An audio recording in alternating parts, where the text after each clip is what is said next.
Good afternoon, everyone. Welcome to the SAGE Group. I am Dr. Sukhwant Singh, Associate Professor at SIRTS Pharmacy.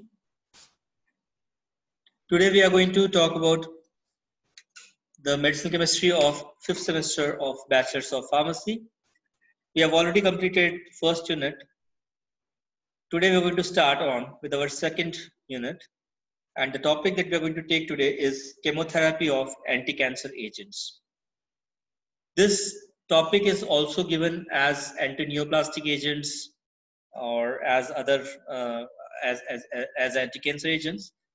Today we are going to talk about first the basics of cancer, and then I'll talk about the various types of cancer, and ultimately we will, if time permits, today we will take up a few of the drugs, or maybe we can start with the drugs in the next coming sessions. So I'll start off my topic today with the first and foremost and very important topic, that is cell cycle. So you have all studied about the cell cycle in your other subjects, including the biology of 11th and 12th standard. You have studied about it in pathophysiology. You might have studied about the cell cycle also in the biology of the remedial biology of the first semester. So the first question that I'm putting to you is, what is cell cycle? Of course, the name itself is self-explanatory. It is the cycle or the life cycle of a cell as a whole. Now I'm going to show you the cell cycle with the part where I am more concerned about. A cell undertakes a lots of phases, and its cycle of specifically of the division takes place as exhibited in this particular diagram. Here we can see that the cell is undergoing a division, and it is experiencing various phases. So the cell cycle starts from the G1 phase. If we talk about the cell division, it starts from the G1 phase, and this G1 phase is beginning of the interface of the cell, wherein the cell gathers all the material which is responsible for its continuation of its life form.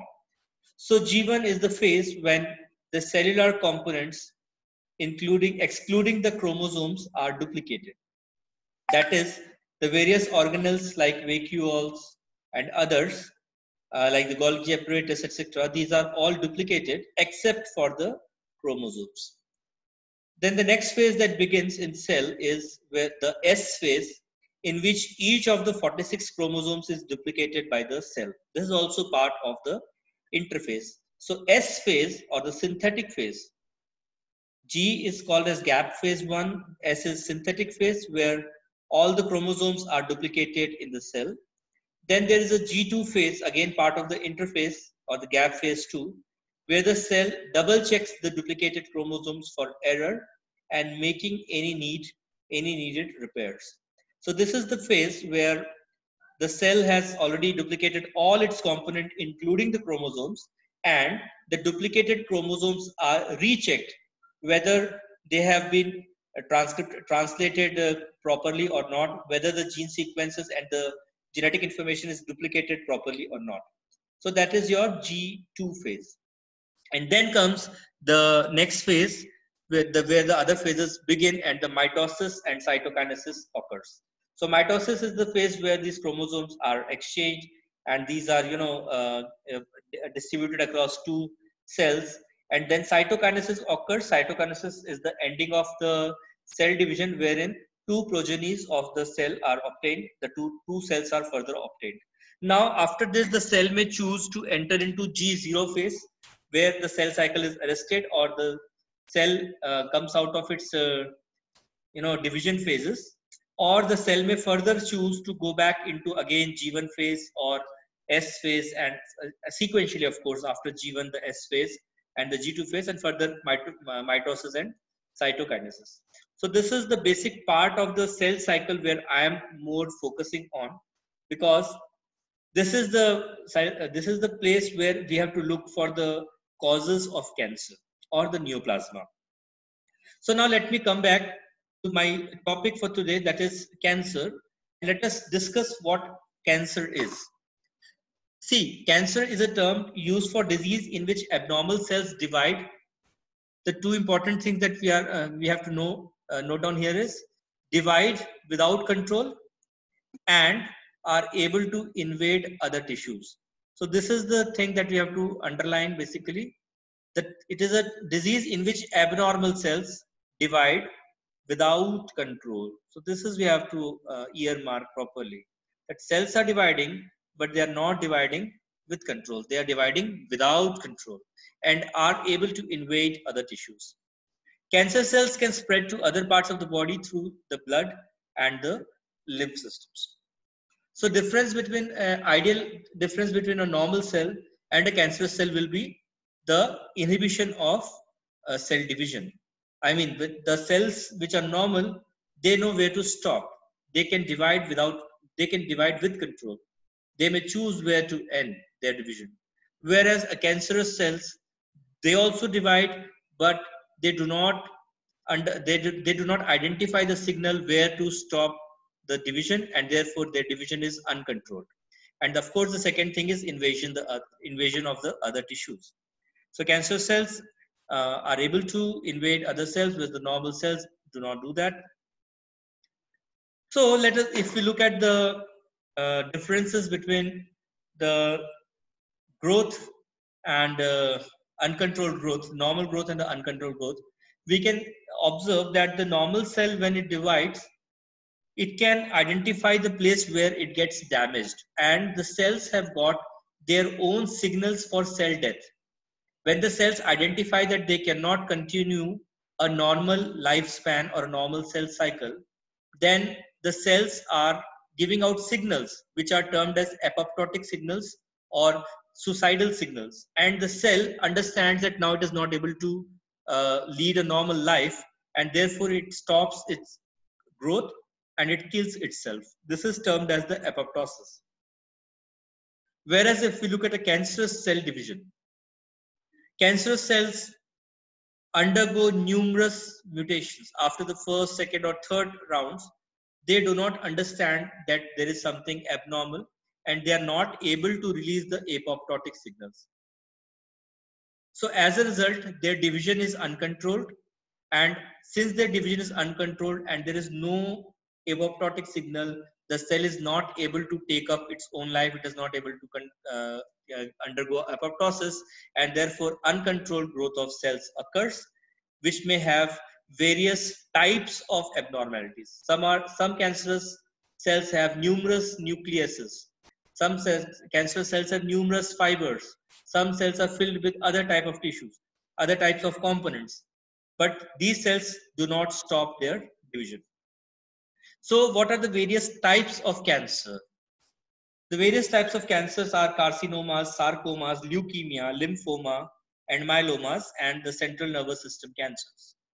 All these types of cancers are different in their origin and different in their affection, parts where they can affect. So the first type of cancer is carcinoma.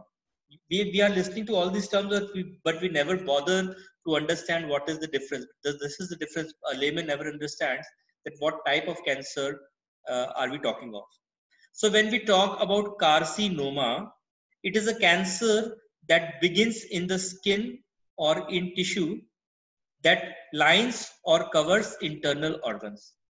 If we look at the origin of a tissue system, or when we look at the organization of a body, the ectoderm, endoderm, mesoderm are all different in their origin. I mean, if you look at the morula and blastula stages of cell division of organization's development, or organisms development, if you have understood it or read it in 12th standard properly, then we know that all the organs that we have and the tissues we have are derived from different type of tissues. So what is carcinoma? It is the cancer that begins in the skin or in tissues that line or cover the internal organs. There are a number of subtypes of carcinoma, including adenocarcinoma, basal cell carcinoma, squamous cell carcinoma, and transitional cell carcinomas. So these will involve the skin or tissues that cover the internal organs. Okay, as this told. Adenocarcinoma, basal cell carcinoma, squamous cell carcinoma, and transient cell carcinoma are various types of carcinomas. Now the next type of cancer is sarcoma. These are the cancers that begin in bone, cartilage, fat, muscle, blood vessels, and other connective or supportive tissues.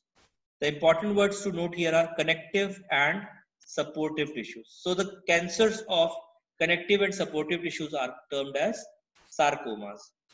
Then the next type of cancer is leukemia. Leukemia is the cancer that starts in blood forming tissue such as the bone marrow and causes large number of abnormal blood cells to be produced and thus ultimately entering the bloodstream. So the cancer of blood forming tissues is leukemia. The other two types of cancers are lymphoma and myelomas. These are the cancers that begin in the cells of immune system.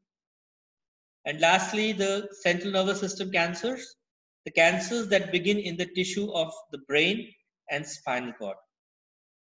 So if you look at the growth of differences of growth between a normal cell and a cancerous cell, this is a petri dish depicting the growth of normal cells. Here, the cells are growing in a single layer or a monolayer. So normal cells have the tendency to grow in a monolayer. Whereas if you look at cancerous cells grow in clumps or foci.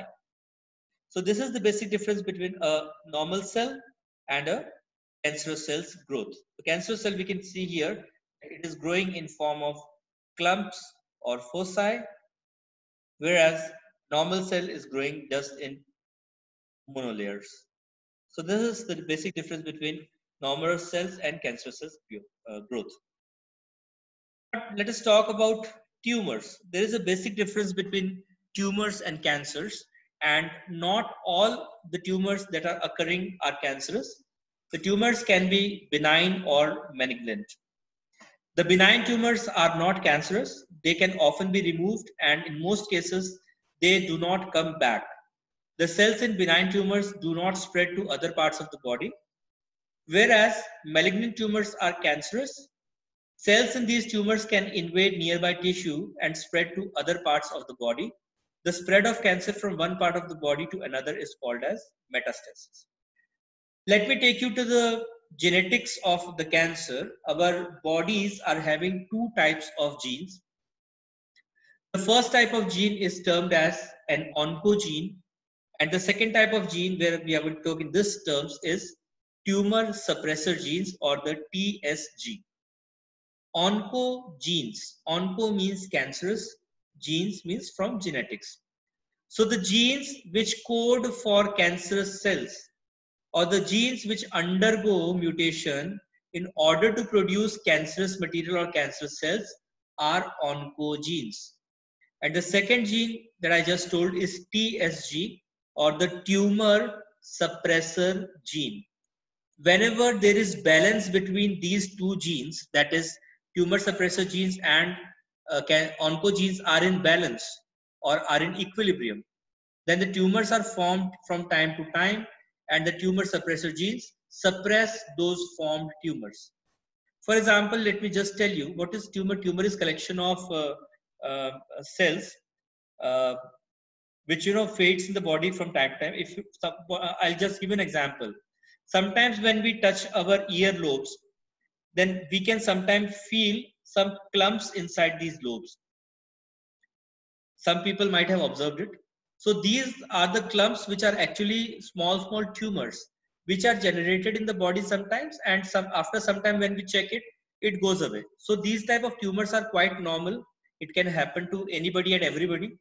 In the body, these small tumors are formed, and from time to time these are taken care of by the body's systems, by specifically the tumor suppressor genes. But what happens when these tumors, the balance between the oncogenes and tumor suppressor genes is not achieved? When there is an imbalance between the tumor suppressor genes and oncogenes, towards the balance is shifted towards the oncogenes, then of course these tumors growth is uncontrolled, and these tumors then convert into a malignant tumor, which are ultimately cancerous in nature. So the spread of the cancer from one part of the body to another part is called as metastasis. If we talk about the cancer therapeutic modalities, the classical modalities are these three only. First is surgery, second is radiation, and third is chemotherapy. 1/3 of the patients without metastasis respond to surgery and radiation, and if diagnosed at early stage, close to 50% of cancers could be cured. Unfortunately, this is not the case. Most of the cancers that are, since of course screening methods and screening of population is not done in general, specifically in our part of the world, where we are still unfortunately classified as one of the developing countries. The medical and health facilities are not such extensive and have not reached every nook and corner of the country, and as a result we can be termed as still underdeveloped in terms of medical and health facilities to the population. Had the case been screening of population in general at large, then of course close to 50 cancers could be cured, and in our country it is even worse. Most of the patients, when they are diagnosed with a cancer, they are almost crossing the third stage of the cancer, and many of them are of course in the fourth stage of cancer, and of course that they cannot be treated. But if treated, if diagnosed early, at least 50% of cancers could have been cured with help of surgery and radiation. So what comes for the patient who are in the late diagnosis phases? The next phase or the next modality that can be offered for the cancer therapeutic is chemotherapy. 50% of the patients will undergo chemotherapy to remove micrometastasis. However, chemotherapy is able to cure only about 10 to 15% of all cancer patients. Cancer happens to be one of the most mortal and morbid kind of diseases. It happens to be one of the most prominent cases of death in populations. It happens to be one of the most ill understood and ill managed kind of disease still. And from a pharmacist's point of view, it is really unfortunate to say that still we have not been able to come up with a drug which is actually able to treat cancer properly. Most of the therapies or most of the chemotherapies that we undertake, they are having so many adverse effects and so many side effects in themselves that they cannot be termed as drugs as such. Of course, most of them are cytotoxic in nature. They kill the cell in order to protect the body. So, of course, a lot of scope is present with the pharmacist, specifically with our population, with our generation, and with you, of course. A lot of advances are to be made, and chemotherapy happens to be the hot cake of today's world. It is the area where most of the researches of medicinal chemistry and drug designing are taking place. Almost each and every work group that is working in the field of medicinal chemistry and in the field of drug designing is concentrating their work, part of their work at least, in chemotherapy. And chemotherapy also happens fortunate, and this I'm very fortunate to say this, that chemotherapy also takes up major share of the drug development research funds. So most of the countries are having their research groups who are working under the phase of chemotherapy, and chemo means chemical and therapy means providing alleviation to a particular type of disease. So chemotherapy happens to be a very important focus for the study of drug designing and drug research in terms of medicinal chemistry. So the general principles of chemotherapy of cancer, the first one is analogous to the bacterial chemotherapy. Now the chemotherapy मतलब chemical से treat करना, and हम लोग जब bacterial infections होते हैं तब भी chemical से treat करते हैं, तो उसको हम bacterial chemotherapy बोलते हैं. यहाँ पे हम लोग दूसरे प्रकार की chemotherapy देख रहे हैं. So the differences between bacterial chemotherapy and our cancerous chemotherapy, there is differences between selectivity of drugs. The first difference is selectivity of drug is limited because the cancerous drug may harm you. I just told that cancerous drugs have lots of side effects. Whereas the antibacterial chemotherapeutic agents are able to target specifically the invading bacteria or invading pathogen, the chemotherapeutic of a cancer or a drug of cancer is not able to differentiate between a normal cell and a cancerous cell, and as a result, it may harm you. The second difference is no or less defensive mechanism is offered in case of chemotherapeutics of cancers. Second, all malignant cells must be killed to stop the progeny. Survival time is related to number of cells that escape the chemo attack. कहने का तात्पर्य ये है कि यदि chemotherapy cancer की कर रहे हैं हम, तो वह हर आखिरी सेल जो कैंसरस है उसको किल करना जरूरी है. यदि एक भी सेल रह गया तो उसकी प्रोजेनी आगे चल के वो चूंकि मल्टीप्लाई होगा मल्टीपल टाइम्स और अनकंट्रोल्ड डिवीजन उस सेल का भी होगा, देयरफॉर आपका वो कैंसर जो टोटली इरेडिकेट नहीं हो पाएगा और पेशेंट का survival time will be dependent on the number of cells that escape the chemo attack. Another important and interesting point I would like to tell here is that all the cancerous cells are monoclonal in nature. Monoclonal, या आप लोग ने biotechnology में जरूर पढ़ा होगा. So the cancerous cells are all monoclonal in nature. Next, subpopulation of cells differs in rate of proliferation and susceptibility of chemotherapy. Of course, जो cells proliferate होके अलग-अलग जगह पर जिनकी colonies बनी है, तो उनका rate of proliferation chemotherapy की susceptibility से affect होगा. Drug regimens or combined cycle therapy after radiation or surgery forms the basis of treatment now in large tumor burdens. यानी कि ड्रग रेजिमेंट्स हैं वो हम लोग अब सर्जरी और रेडिएशन से कंबाइन करके सेल थेरेपीज आजकल ऑफर की जा रही हैं. The complete remission should be your ideal goal. Complete remission, patient का कंप्लीट रेमिशन हमारा आइडियल गोल है, but already used in maximum tolerated doses, therefore so early treatment with intensive regimens are to be followed. Formerly, single drug was used as an anti-cancer drug. But nowadays, about 2 to 5 drugs in combination are used intermittently as intermittent pulses to achieve the total tumor cell kill. And this is now forming our basis of combination chemotherapy. So formerly, we started off with single drugs, but now a combination chemotherapy is preferred, in which 2 to 5 drugs are given intermittently in form of pulses, and the ultimate aim of this is total tumor cell kill. Now, if we talk about the combination chemotherapy, the synergistic chemotherapy is by the following modules. First, we use drugs which are effective when used alone. Then we combine drugs with different mechanism of actions. Then we alter the drugs with with understanding their differing toxicities. Then we also look at the drugs with the different mechanism of toxicities. Then we look at drugs with synergistic biochemical interactions. Then we also look at optimal schedule by trial and error method, when to give a drug, when not to give a drug. And more importantly, we are dependent on drugs that are cell cycle specific.